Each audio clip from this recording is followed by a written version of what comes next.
Hello. Thank you for the opportunity to speak. My name is Kathryn Barnes. My father was a captain in World War II, and my mother is an RN. Unlike previous generations of my family, my parents and I have all had cancer. My father passed away from it, and my mother is currently hospitalized. I know the horrible nightmare of a cancer diagnosis. Living under the shadow of that debilitating, painful, and life-threatening disease is becoming an epidemic. To expose a population to the threat of that disease is a crime.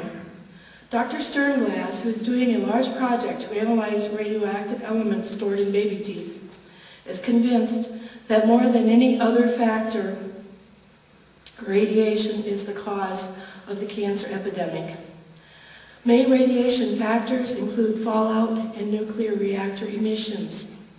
Nuclear reactors create radiation. The worst scenario is a large explosion such as Chernobyl. However, nuclear reactors routinely emit radiation into the atmosphere by way of releases, that is, gaseous and thermal.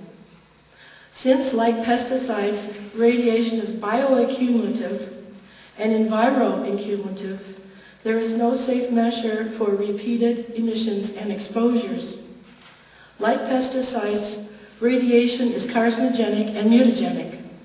It is also tetragenic, and it is a feticide. The children of Hiroshima and Chernobyl are a tragic testament to the destruction of DNA by radiation. Workers at nuclear power plants face increased risks of exposure to radiation, especially when there are accidents.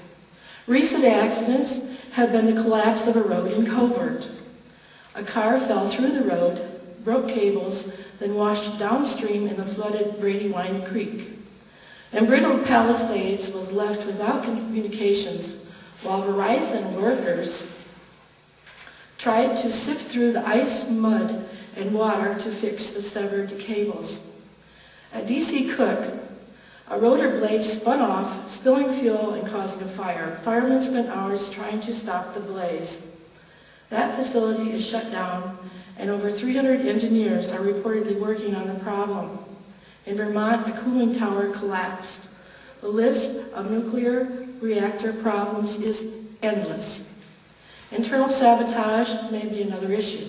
Palisades has had repeated incidents over the decades. Safety levers were glued down, and recently workers were locked in the reactor until the next shift arrived. Workers weren't able to phone out for help. This is before the flooding incident. Fermi 3 and any other new nuclear reactors may face internal problems. Even with employee screenings, things can happen. In the 1990s, the day they almost lost Detroit, Fermi had a near meltdown, and the plant was flooded with water to cool it.